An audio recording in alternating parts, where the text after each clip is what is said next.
Before we start, please make sure to like, subscribe, and share this video with your friends and family. Also, can you please tell me where and what time you're watching? Thanks. 3 years after graduating college, I decided I needed a break from the corporate grind. The 45-minute commute, early mornings in the office, and late nights on the computer had taken a toll on my physical and mental health. This relentless stress culminated in me waking up one night with chest pains and shortness of breath.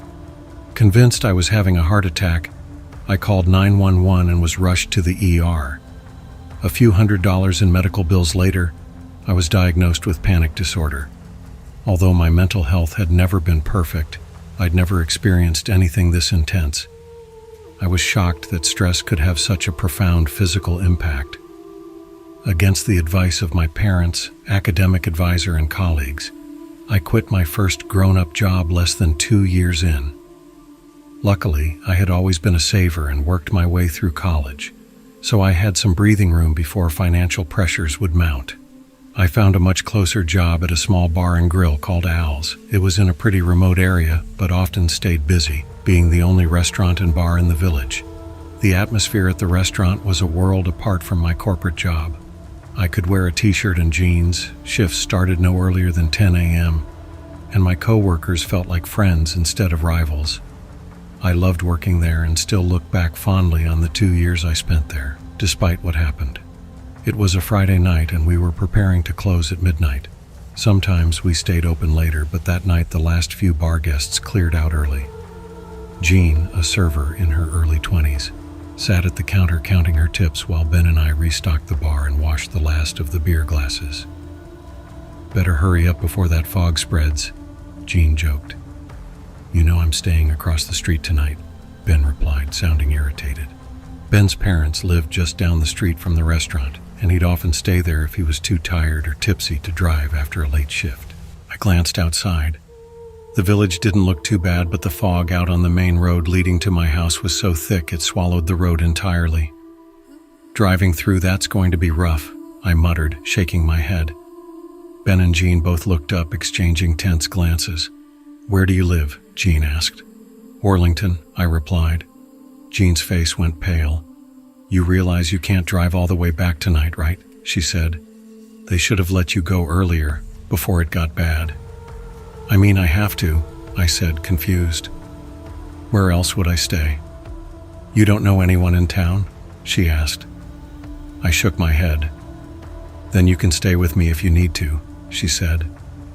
"Crash on my couch. Just don't go out in that fog at night, especially on 23rd. It's dangerous. There are so many accidents even in good weather.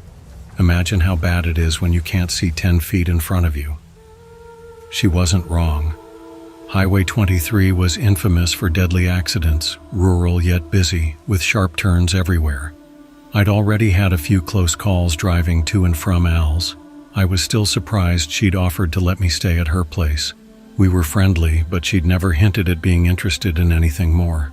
Offering to let me stay over because of some fog seemed extreme. It wasn't like a snowstorm or anything. Still, I agreed, partly for safety and partly out of curiosity about whether she saw me as more than a co-worker. Jean told me to meet her outside and follow her to her apartment after I finished helping Ben with a few things in the walk-in. Once we were alone, I turned to Ben. "Hey, do you think Jean's into me? I mean, I'm surprised she actually invited me to stay over." Ben shrugged. "Maybe," he said. Something was off with Ben that night. Usually outgoing and boisterous, he'd been unusually quiet and had stayed completely sober, which wasn't like him on a slow Friday. We wrapped up our closing tasks, and I was getting ready to walk out the door when Ben stopped me. "Hey man, seriously. Don't drive in that fog tonight. I don't care what happens at Jean's, just wait until morning to head back." Ben's warning caught me off guard. It was out of character for him. He wasn't exactly known for playing it safe. He regularly drove under the influence and wasn't shy about street racing. I wanted to ask why he was so serious about it, but I was exhausted, and I knew Jean was outside waiting for me. I nodded. "No worries. I'll see you tomorrow," I said, waving him off. Jean's apartment was less than a 5-minute drive away. She lived in an older duplex and quickly grabbed some blankets and a pillow from the closet, setting them up on the couch for me. I thanked her, but I felt awkward. It was weird staying over at her place when we'd only ever hung out at work or the occasional bonfire or party. Luckily, Jean broke the tension by putting on a Marvel movie. We were both huge fans of the Marvel universe. We ended up watching a few movies, smoking and snacking. It soon became clear to me that she didn't have any romantic interest in me, but I was okay with that. She was still a great friend, and I genuinely enjoyed her company. After a while, my thoughts drifted back to Ben's strange behavior. Did you notice how weird Ben was tonight? He was quiet as hell and didn't have a single beer. Jean shrugged. Yeah, don't worry about it. He always gets like that when it's foggy out. He doesn't like to talk about it, but he saw a bad accident a few years ago in the fog. It was hard to see, and from what little he told me, it must have been pretty gory. I nodded. That made sense. Once the movie ended, Jean decided to head to bed, and I got settled on the couch. I was just starting to drift off when my phone rang, making me jump. I quickly silenced it. My roommate, David. Whatever he wanted could wait until morning. But then I saw a text. Call me now. The all-caps urgency annoyed me. Sighing, I got up and stepped onto the porch to avoid waking John. I called him back. What's so important that you need to call me at 2 a.m.? I asked, trying to keep my voice down. Our freaking house got broken into, David blurted. You're kidding me, I said, suddenly wide awake. No, man. I just got home from Jenny's and the back door's been kicked in. The lock's busted, and the whole place is trashed. The cops are on their way. The TV's gone. My heart sank. What about my Xbox? David hesitated. I'm sorry, man. It's gone. I didn't even think twice. I'm on my way, I said, hanging up. Trying to be quiet, I packed up my things and folded the blanket neatly.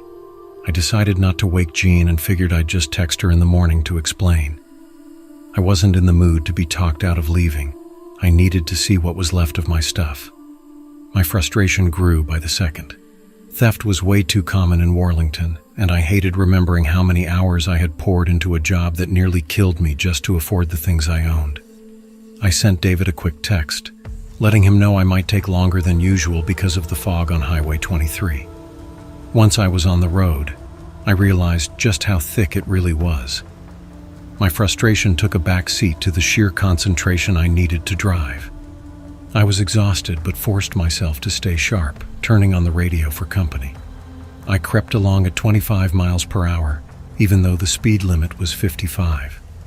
The fog was the worst I'd ever seen, worse than snow blindness. Almost every radio station was cutting in and out, the static grating on my nerves.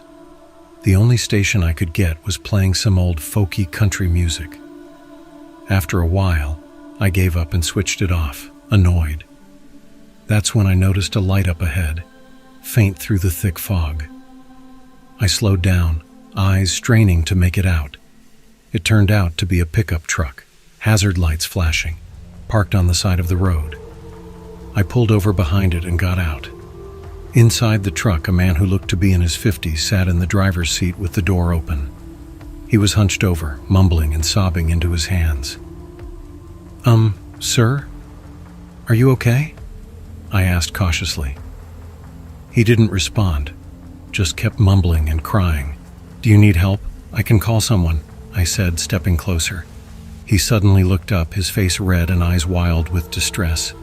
His voice was hoarse as he muttered, "The phones don't work out here. We're screwed.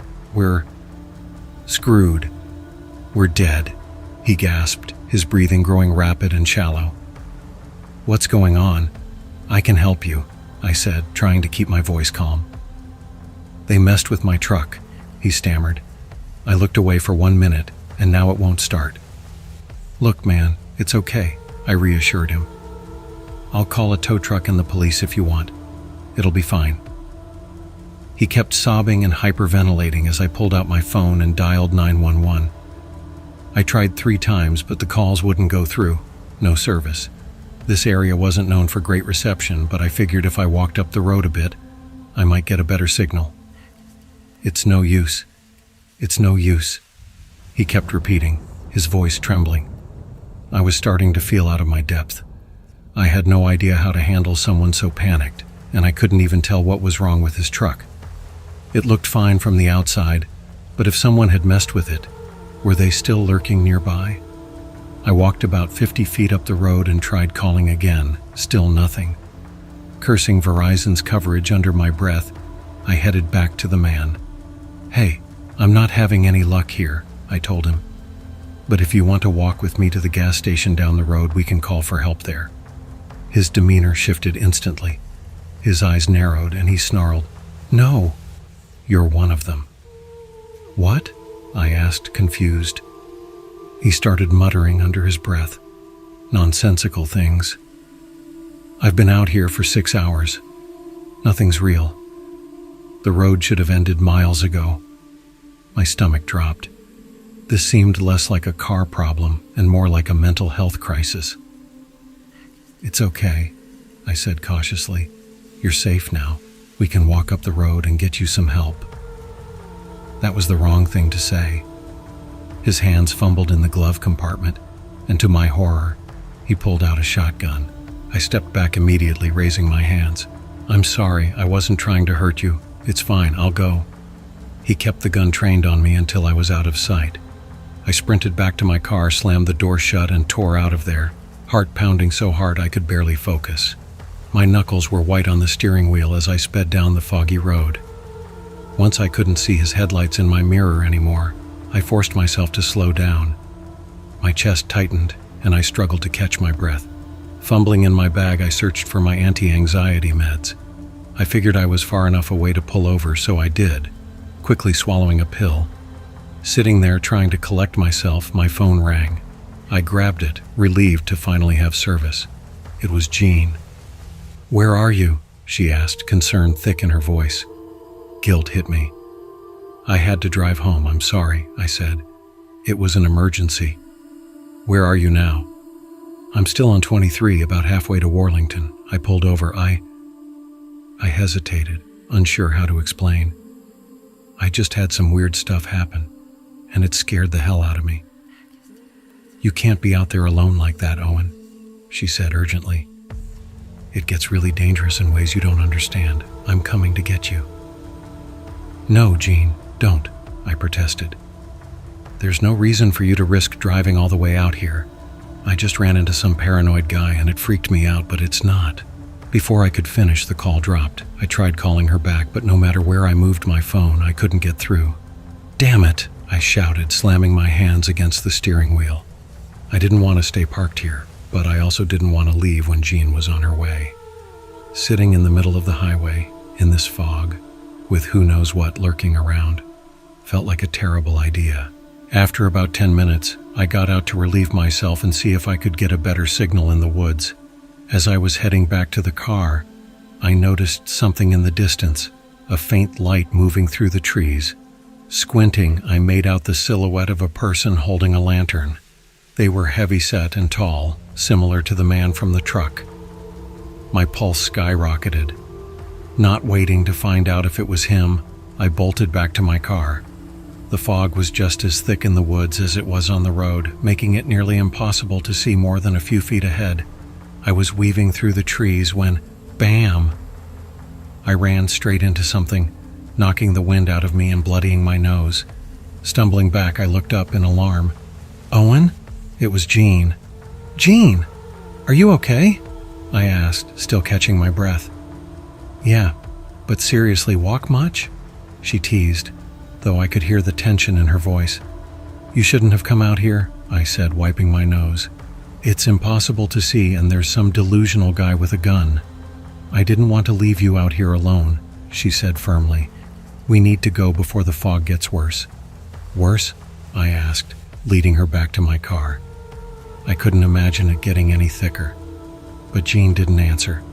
Instead, she kept glancing over her shoulder. Could the fog possibly get any worse? I'd driven in fog many times before, but this was unlike anything I'd ever encountered, like trying to peer through milk. "Do you want me to drive?" Jean asked. "I've dealt with this before, and I think I can handle it." I nodded, hesitant. Letting someone else drive my car felt odd, but I was shaken, and she sounded confident. We pressed on, though at a speed that made me uneasy.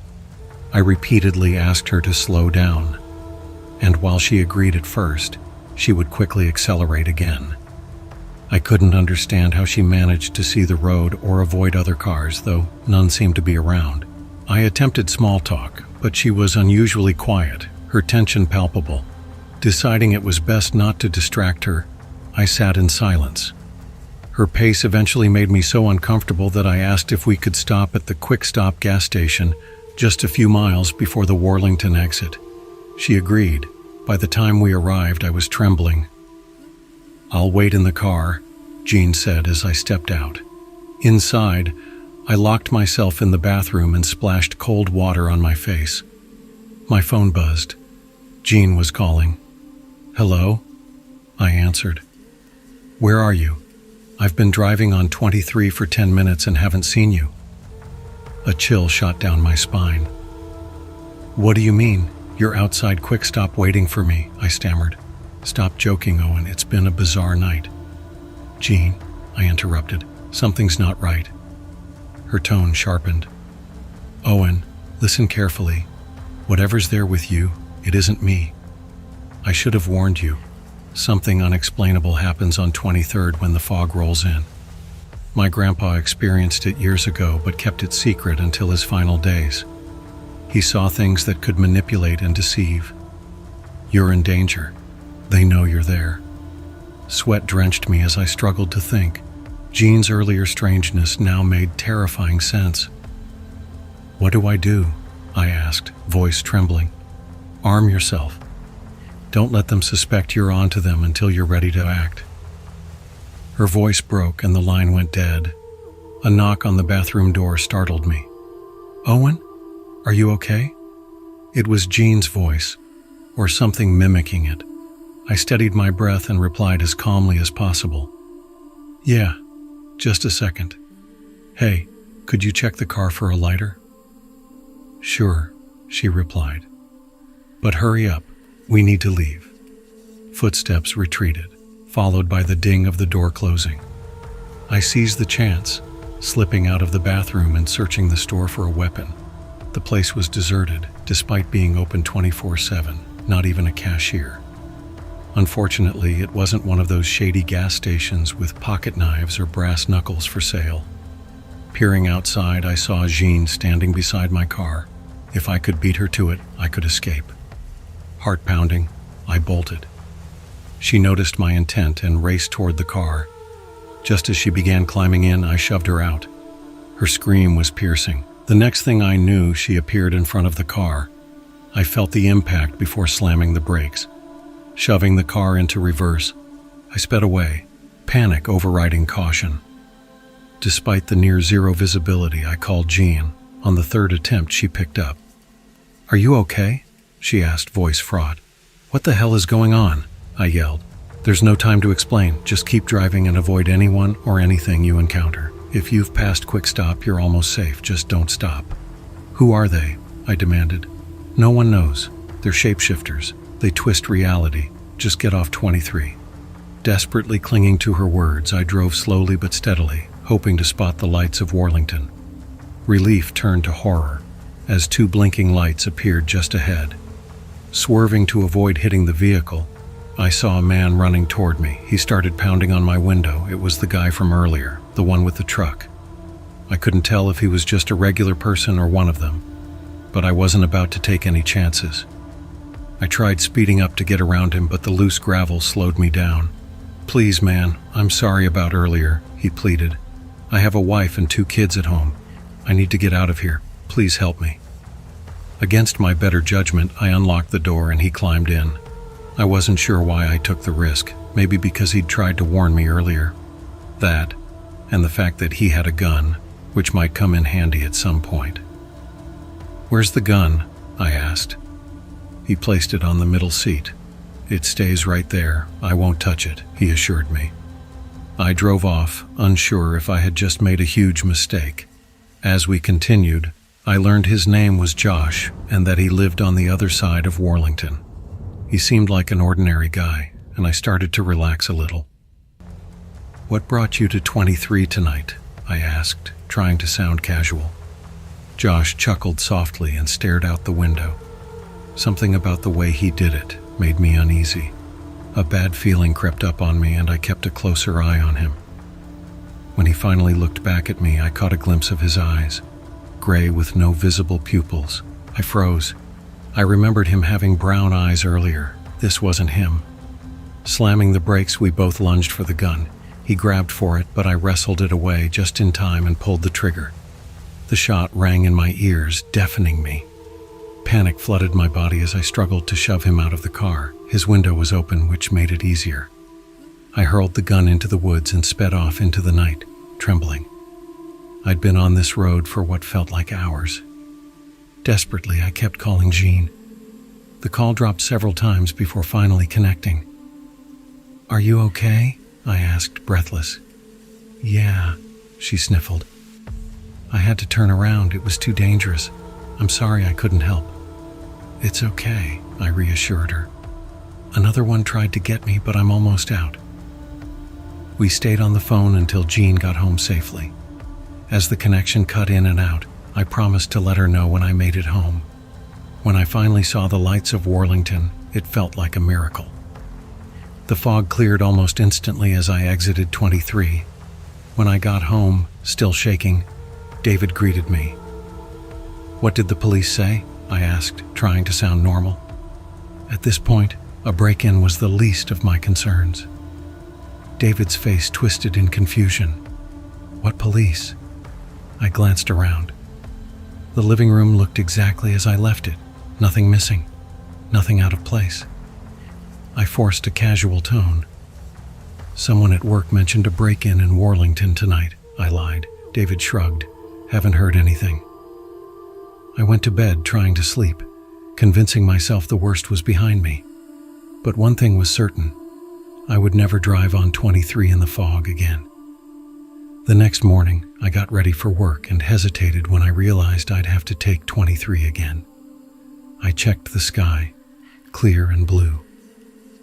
Looking up alternate routes, I found back roads that would take twice as long. With a deep breath, I decided to face it. I took my meds, got in my car, and drove off. Everything looked normal. Even the radio worked better, and the music helped calm my nerves. As I relaxed, I remembered I needed gas. I turned toward Quick Stop, but slammed on the brakes at the sight of yellow tape and multiple police cars. Cautiously, I pulled around, ready to leave, when I spotted Ben and a group of townsfolk gathered by the tape. Parking across the street, I walked over. "Ben, what's going on?" I asked. Ben turned to me, tears in his eyes. My stomach dropped. "She's gone," he choked. "Whoever did it took off without even calling for help. Some guy from Worlington was shot further up the road too. I think he worked at the hardware store." I started shaking. "Where's Jean?" I asked, though deep down I already knew. "She's gone. I'm sorry." My chest tightened, and I staggered away, running to my truck. Slamming the door shut, I pounded my fists on the steering wheel, sobbing uncontrollably. Ben approached, trying to calm me down, but I was inconsolable. I was never questioned or convicted because the security cameras at Quick Stop weren't working that night. Later, I checked my call records. Only one call from Jean showed up, the one where she told me she was coming to find me. There was no record of the call from David. I quit my job at Owls, broke my lease, and moved out of state within a week. But I carry the guilt with me every day, knowing how hard Jean tried to save me from the fog. I'll never drive in fog again.